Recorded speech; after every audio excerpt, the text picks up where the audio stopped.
Section 1. The Ordinary World and Loneliness.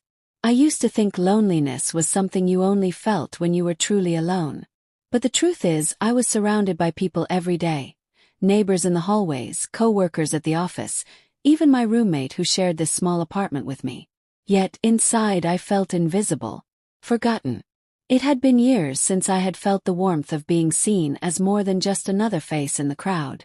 I'm in my early 40s now, and life hasn't unfolded in the way I once imagined. I was married once years ago.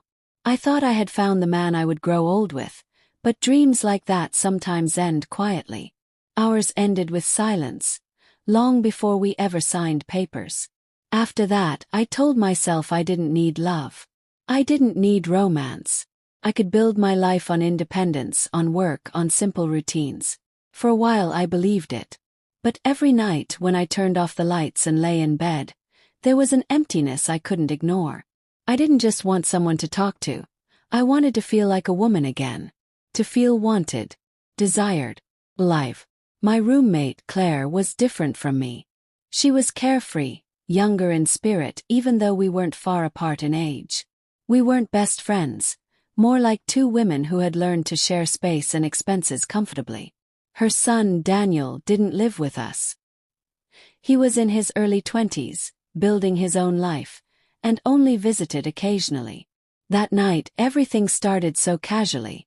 Claire mentioned at dinner that Daniel would be staying over. His apartment was being fumigated, and he needed a place to crash for a night or two. I thought nothing of it at first. I had seen him a handful of times before. Always polite, always respectful, always a little reserved. He was just Claire's son to me, nothing more. But when he arrived that evening, something felt different.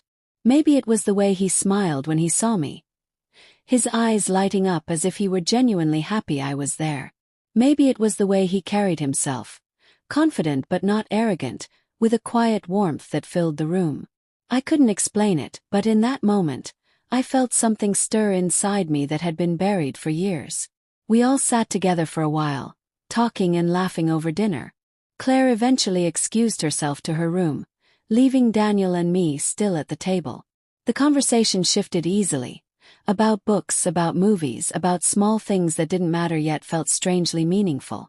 Later that night, I lay in bed wide awake, listening to the quiet of the apartment. Just down the hall, he was asleep in the guest room. I told myself it was nothing. He was young, kind, and simply being polite. But I couldn't shake the way his eyes had lingered on mine. For the first time in years I felt seen. And that frightened me more than it thrilled me.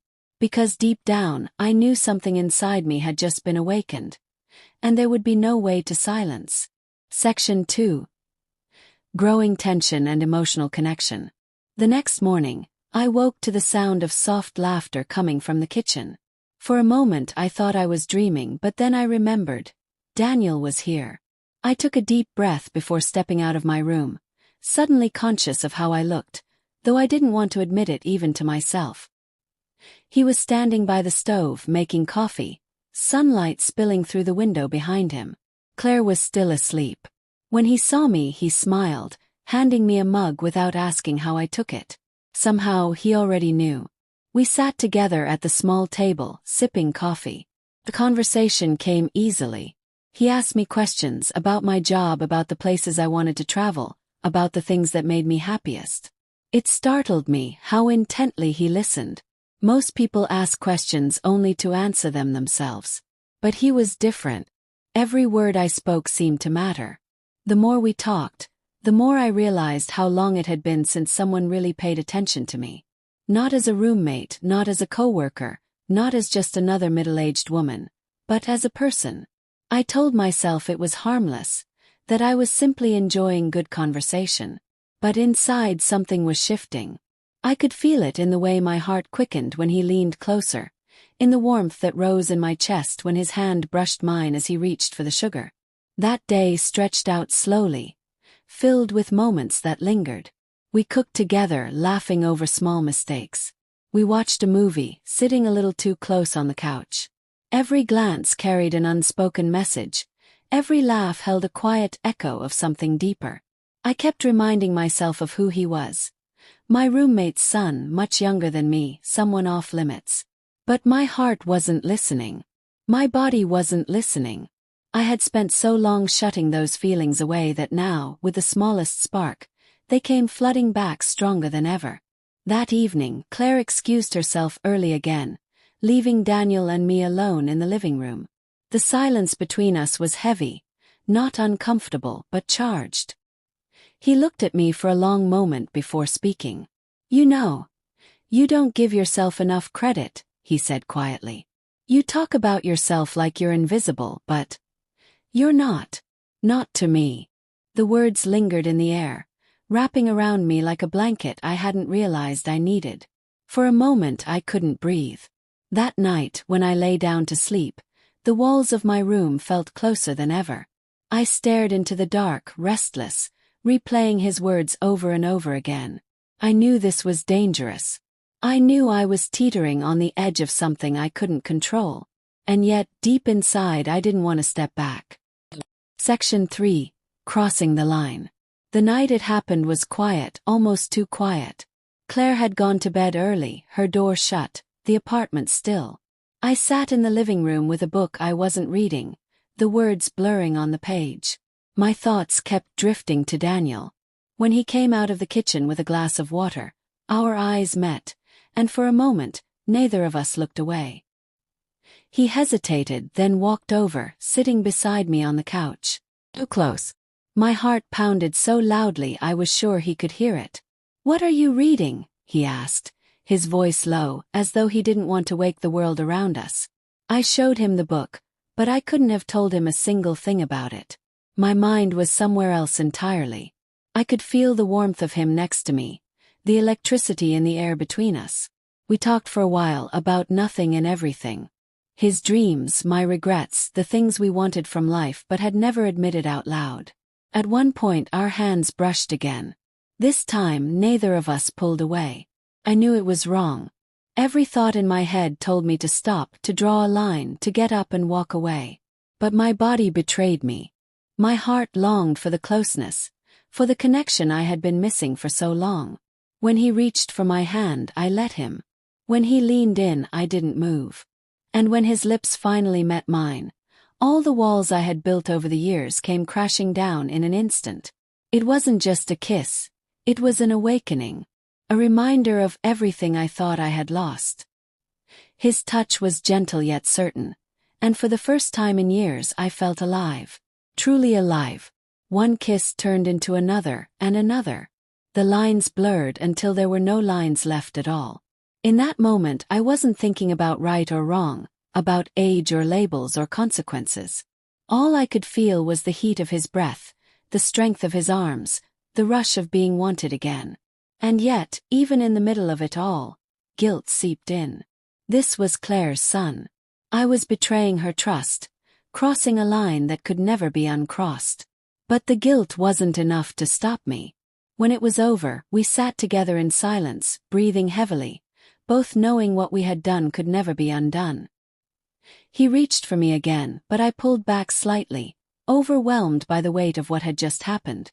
That night, when I finally returned to my bed, I pressed my hand to my chest, feeling my heartbeat racing. I had crossed the line. And nothing, absolutely nothing, would ever be the same again. Consequences and reflection. The next morning was different. The air between us was thick, filled with unspoken truths. I avoided his eyes as we made breakfast, afraid of what I might see there. Was it regret? Was it longing? Or was it both? Claire joined us at the table, completely unaware of the storm that had passed in the night. I smiled, nodded, played my part as if everything was normal. But inside I was trembling. Every glance Daniel and I exchanged was a reminder of what had happened, of the line we had crossed together. After Claire left for work, Daniel and I sat in silence. Finally he spoke. "I don't regret it," he said softly. "Not one bit." His words should have comforted me, but instead they filled me with a confusing mixture of relief and dread. I didn't regret it either, but I did regret what it meant. The betrayal, the secrecy, the danger of being discovered. I can't pretend it didn't happen, I whispered. But I also can't pretend it can happen again. He looked at me, sadness in his eyes, but he nodded. I understand. That afternoon he packed his things, preparing to leave once his apartment was ready again. I watched him go, my heart aching with a strange combination of sorrow and gratitude. Sorrow because I was losing something that had made me feel alive again. Gratitude because, for the first time in years, I remembered what it meant to feel desired, to feel like a woman, not just someone surviving her days. The guilt never fully left me. Every time I looked at Claire, I felt the weight of what I had done pressing down on me. She trusted me, and I had betrayed that trust in the most intimate way. I carried that burden quietly, never confessing, never explaining. But late at night, when the apartment was quiet and I lay alone in my bed, I thought of him. I thought of the way he looked at me, the way he made me feel, the way he reminded me of something I thought I had lost forever. Was it love? Maybe not. Maybe it was loneliness, desire, the hunger for connection that had been starved for too long. Or maybe it was something deeper, something that couldn't be defined. What I know for certain is this. For one night I felt alive again. For one night, I remembered who I was beneath all the routines, the responsibilities, the silence. I remembered that I was still capable of passion, of intimacy, of being seen. And though it was wrong, though it was forbidden, though it was fleeting, it changed me forever. Some truths can't be spoken. Some moments can't be repeated. But they live on, quietly, in the hidden corners of our hearts. And that night will always be mine.